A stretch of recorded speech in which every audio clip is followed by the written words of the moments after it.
నీకు నా సొంత చెల్లె ఎట్లనో అట్లా చూసుకుంటా. నువ్వు ఏం కంగారు కూడా చెల్లి. ఈ బిడ్డలు ఉన్నారు, ఇప్పుడే మేము అందరం నాయకులం అనుకున్నాం.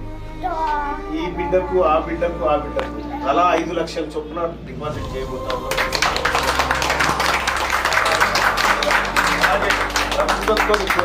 ప్రభుత్వంతో కొట్లాడి ఎట్టి పరిస్థితిలో నీకు ఇల్లు ఇప్పించేటువంటి ప్రయత్నం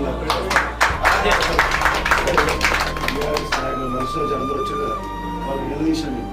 మీ పాటలో 1500 కోట్ల రూపాయలు ఉన్నాయి, వాళ్ళకి తీసేయాలంటే ఎమ్మెల్యే రేపు కేటీఆర్తో మాట్లాడి అక్కడి నుంచి కూడా స్టార్ట్ చేసి గట్టిగా మాట్లాడారు. ఇంకా ఈ కుటుంబానికి ఇంకా చాలా మంది సాయం చేస్తారు, అందరితో చేపిస్తా.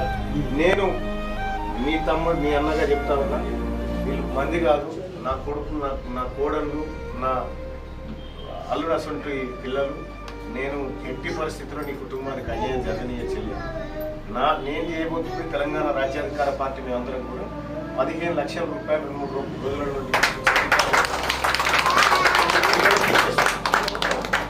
తర్వాత నీ ఖర్చులకు కూడా కొన్ని చేస్తాను చెల్లి. ఓకేనా అమ్మ? నువ్వు కూడా కంగారు కూడా మీ అందరికి చేస్తాను. ఈ మాట మళ్ళీ వచ్చి చెప్తే మళ్ళీ మేమేడ చేయాల్సి వస్తుంది. ఏం రాసుకోలేదు. తెలంగాణ రాష్ట్రంలో ఎన్నికలు జరుగుతాయి. తొలి అమరవీరుడు రాష్ట్రం సాయి ఈశ్వర్.